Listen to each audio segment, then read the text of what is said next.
and it has done a huge thing for me in being able to understand this trade. Tell me when it's hot. They have a literal house. Well, we are back at my alma mater. Coming in today to talk to the students. We do have some hiring to do. Somebody's got a car alarm they need to come turn off. But we're gonna get in here and check these guys out. See, I'm curious. This is one of their like power plant automation labs. But do they still? They do. They do still have it. I was wondering if they would still have this up. Oh, that's the one you're in? Yeah. So that's one of the things I really appreciate about this program is they intentionally did all this to where all the HVAC and the ceiling was exposed, so that as we're having students and we're trying to teach from it, we literally, when I was in class here, we used to walk out and we would troubleshoot and do stuff on these boxes and on these VAVs, and this is part of how they taught us commercial troubleshooting and just commercial systems in general. And we've got boiler hot water piping, we've got low temp refrigeration stuff, we've got a little mini house, and they did this after I graduated, but there is a literal house in the warehouse where they do mini split installs, regular split system installs. So, but most of this, not all of it, some of it's different, like some of these things. Most of this though, they had when I was here years ago. And these are the things that helped me really learn how, just how it all worked. Like this, for example, little air conditioning trainer. We've got a condenser coil. This thing can serve as a heat pump. We can isolate what type of metering device we're going through, whether TXV, AXV, or a capillary tube. See how it changed the reading, see how it changed the refrigerant. Really get a picture, not only just on a operational level, but on a visual level with these little sight glasses on what's actually happening inside of that pipe. This was one of the trainers I used to sit and play with like crazy when I was a student, and it has done a huge thing for me in being able to understand this trade. What's crazy is when I was here, this was one of the little special projects that I got to do my last year. I wanted to learn more about semi-hermetic compressors and doing teardowns and stuff. So they had a couple of them in a back storage room. This was one of them that they let me bring out, and in class I was able to completely tear it down, take it apart, lay everything out. I've actually, somewhere in my files, I've still got the pictures I took so that I could remember what it looked like inside. I can definitely say when it comes to programs, I miss this place. This is it's just so much fun. Like here's a trained Potbelly Compressor that they've got a teardown on. You can see all the different components. Absolutely fantastic. There's a nice stator. That probably come out of a, yeah, that should have been a compressor. Looking at this, actually, would have been that scroll compressor. So they took a scroll, completely broke it down. So you can see, there's your scroll plate. That's pretty cool. They've done this since I was here. Granted, that was a long time ago, but interesting. And here's their furnace labs. So they've got all these little split system air conditioners that they can run, and then they've got all those furnaces, so they can actually fire the furnaces, troubleshoot them, have them in this room in here with the condenser, so that they can just simulate a regular furnace split system air conditioner. And they actually have the ability in this room, they can raise and lower the temperature in here so that they simulate real conditions. So these rooms are designed to where they can make it, like 75, 80 in there, and then they could pump air into here and make it supposedly, we never did it while I was in school. The most we ever went to was like 80, 85, but you can get up to 90, I think they said 90 degrees is what this room is capable of achieving. And also, like with the furnace, you could lower the temp in there as well and get it down into the 60s and then get the furnaces going. It could be right there on the side, so that is a manual reset. So I couldn't find that click.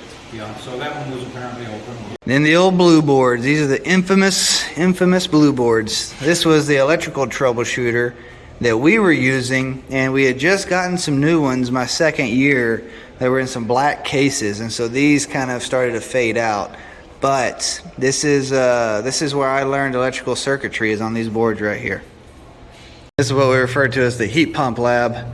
So in here is just, it's what it sounds like. It's a bunch of heat pumps. They've even got a communicating system, the Platinum series by American Standard. So that was fun to learn on as a student. That pane has been changed out. So used to, it had a rud just like that. My class was the one that installed that specific condenser. They've changed that one out to a pane since then. Then they've got these TAMs in here.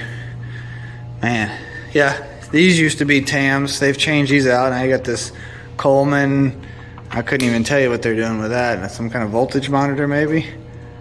Yeah, they got some RUDs over here. Oh, there used to be one here. It's gone.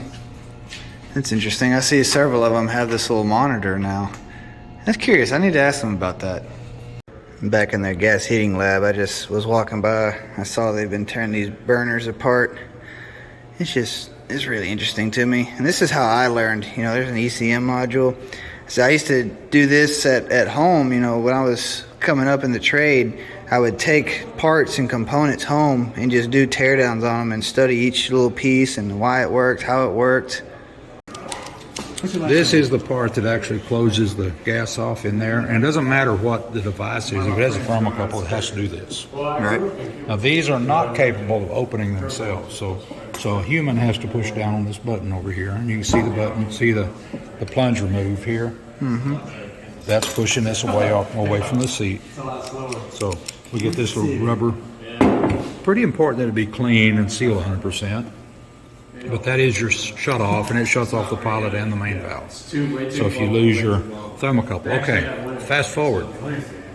What's that? That is doing the same thing as a thermocouple, except with a battery. Kind of, sort of, except a thermocouple does about 20 to 30 millivolts. But this enables us to be able to test, and we could have tested this with it in there, where you don't have to change the thermocouple to find out if that's what's wrong with it. Makes sense. So this is just a part you can save out of any old gas valve. We'll go buy a new gas valve and take it out of it. Right. Some of them won't come out just like this. Like that one over there has a couple of tamper-proof screws, so you'd have to get a screwdriver for that. But now I should be able to, it won't stay in, remember, when I push it in? Now it tends to stay in. You see what it's doing? Yeah. If I loosen it up, we break the electrical circuit and it pops right back out. That's pretty awesome. Okay, so we can troubleshoot this gas valve right here. If you say you went on call and they had, it could be a huge thing. It could be a boiler. It wouldn't matter what it is, water heater. They pretty much all of them have a thermocouple of some kind, you know, until they went to everything newer. So spark igniters or hot surface igniters, those don't use thermocouple. But here, a plumber will just change this thermocouple. That's what they'll do. And they'll see if that fixed it. So, well, that didn't fix it. So they spend an hour changing the thermocouple. They spend a $20 bill on thermocouple, and then they come back and say, well, you need a new something else. I like the idea of being able to go with, instead of having to tack on and add on top of the bill, I like to quote the whole price first. So if I had a bad gas valve, it's probably going to get a new thermocouple when I put a new gas valve on. That just makes sense. Like if you put a motor on, put a capacitor on. It just makes sense. But this one is kind of a pain to get to. This is out of an old Intertherm downdraft, or down, not downdraft, I guess. Horizontal down, no, vertical down. Let me get my fancy pliers over here like this. Well, I could use this pair or this pair. I don't know which ones would work better. So take that from a couple loose. That thing ran like yourself. Be sure you video. I got it all. I got it all. What style of burner is that called? That's an in-shot burner of sorts, okay. But it really has a target on it. Yeah, I saw it. So the in-shot just burn into a pipe, whereas this one has to have this on there to spread the flame around. It's going to be a big ugly flame. It's going to have a big round barrel for a heat exchanger. They'll have a fan blowing air down around the outside of the barrel. They're not very energy efficient. So this would have been about a 60% or something from way back in the day. Way back in the day, okay. And you know, I don't know what they're putting in new ones. I just hadn't seen one. But I'm going to just take that off because I'm like, I don't need that. And I'm going to use this to see if I can make that prove to keep the pilot on. Now you can have gas hooked up to it, and you can push this over and make the pilot burn. But if you have a bad thermocouple, or if your pilot's too small, dirty, whatever else, then this will enable you to go ahead and check the safety on the gas valve, and you can actually burn the burner too.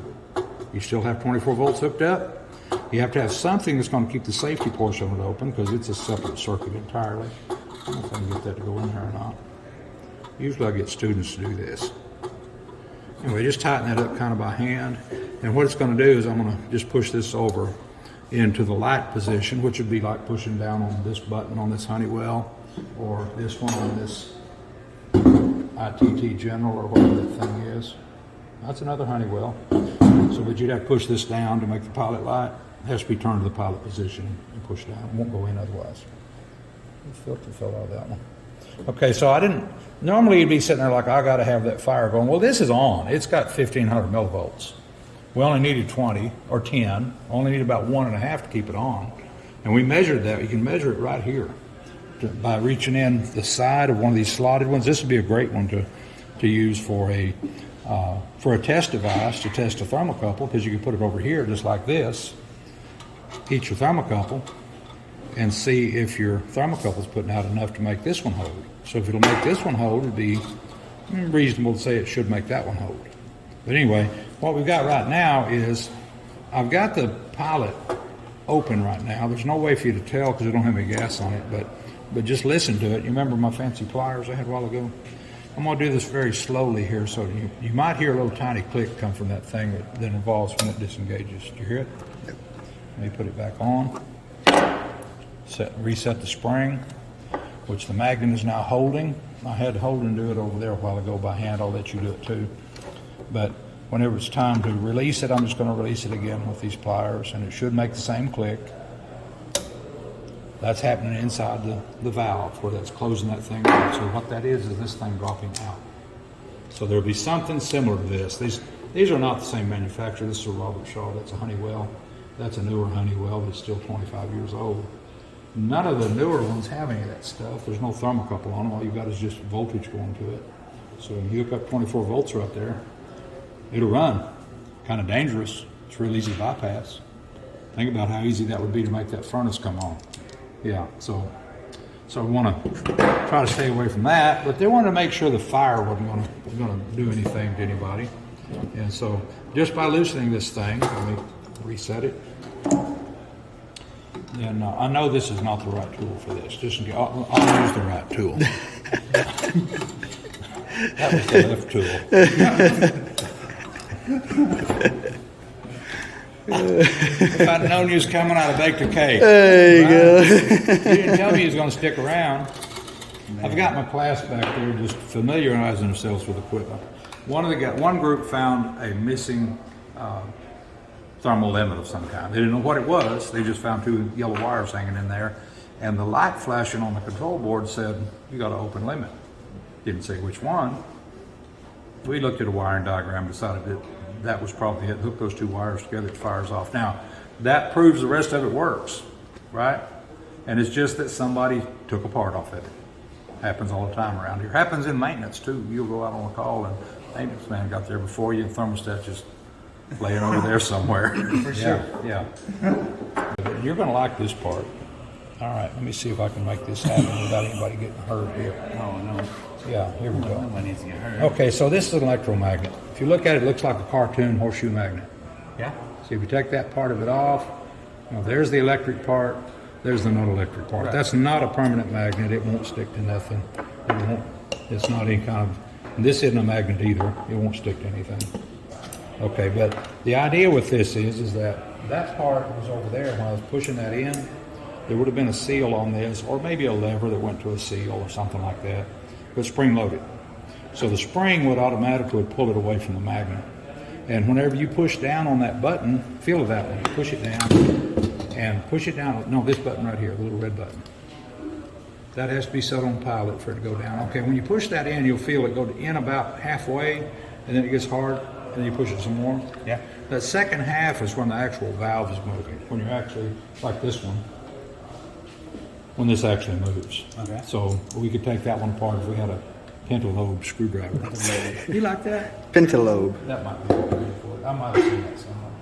Okay, so I've got this, and I've got this, and I've got this. Now, before I hook this up on here, I had one of my students just ohm that out.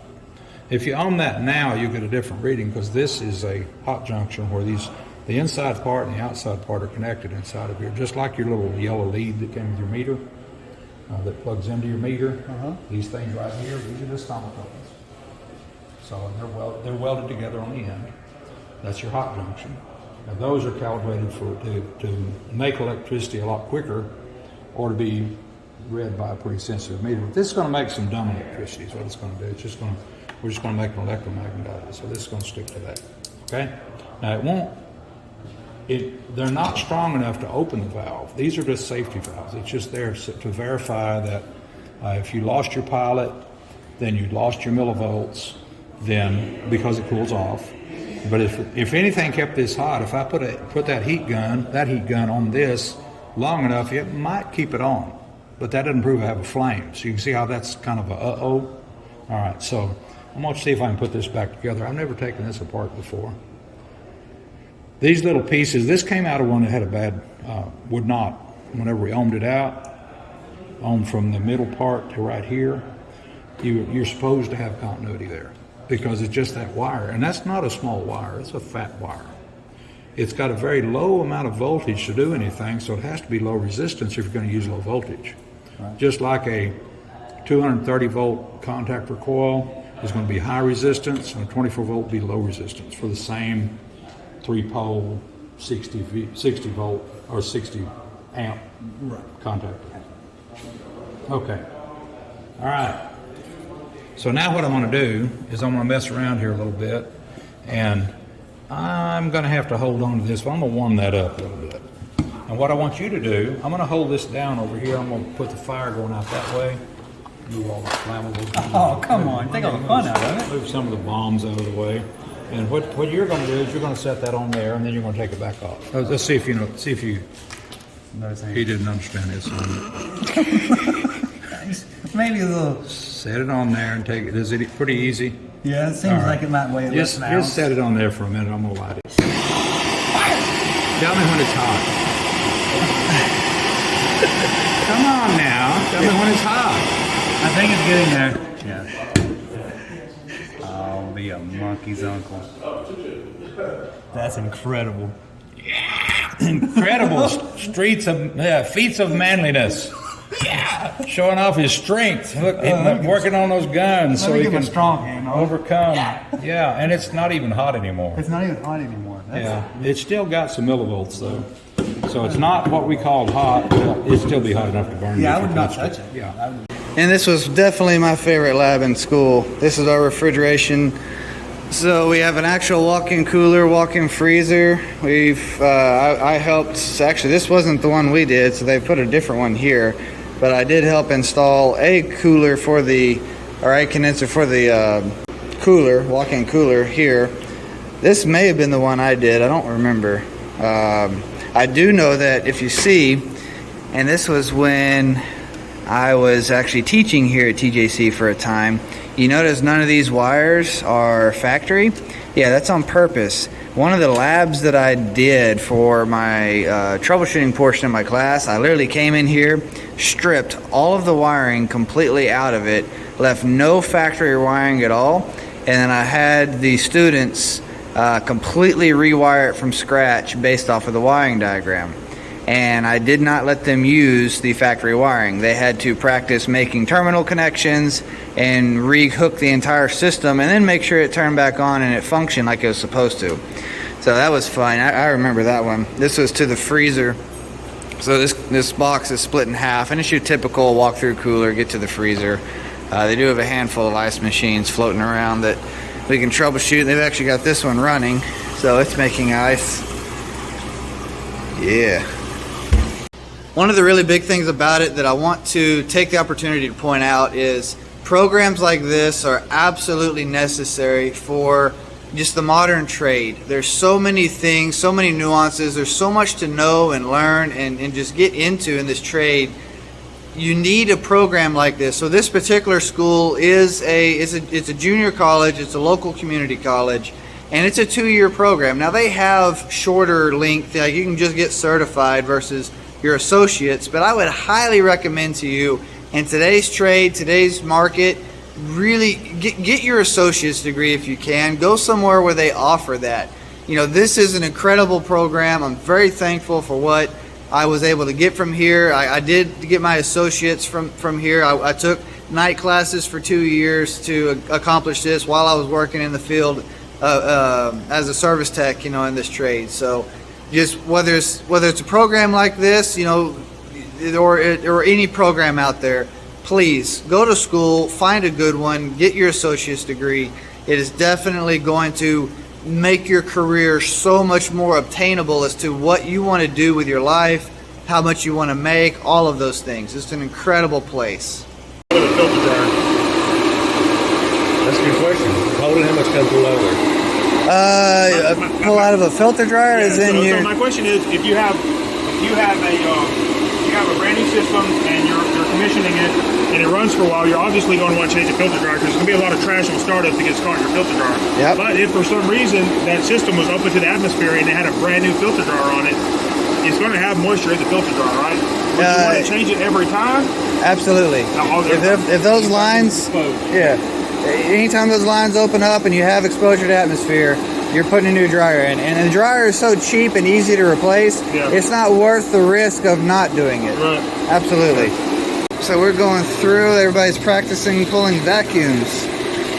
So this was something I would have loved to have had when I was here. They have a literal house in the warehouse. And so they're able to come in here, practice split system installs, vacuums, charging, recovery, whole 9 yards. They've had this for a couple of years now. They've even put some mini splits in. This place is pretty cool. And you can go up into the attic here. So they really showed you how to do installs. There's one of the indoor heads. Yeah, that one's got a story to it. I won't tell it today, but then you can come up here to the attic and look at this. So they get to come in here and practice building different types of bracing, setting the units in, brazing it all in. And typically year to year, a lot of times they'll come in and they may have them demo a unit, pull it out, and then turn around and reinstall it just for the experience of doing it. So like I said, they've had this house for a couple of years now, and each year that I've come back, it gets more and more developed. They had a unit back there. It doesn't look like they do anymore, but there was one back on that platform, and they intentionally did that. They were telling me that was planned, that because how many times do we go into an attic and that's the space we have to work with and install something. So that's just it's very authentic to have a setup like this where you could go in and you're literally working on a house doing this thing. Well, the time has come. Time to go home. Alright, this is your first time at TJC. You've been through a different trade school. You don't have to say who or what or when, but what'd you think? What do you think? Impressive, the amount of diversity of equipment that exists here for the guys to actually get their hands on and exposure for. It's pretty dang impressive, and you know, these guys coming out of here seem like they're going to be in a better spot than where I was at that time. I agree. It was a good day, wasn't it? It was a good day. All right, let's go home.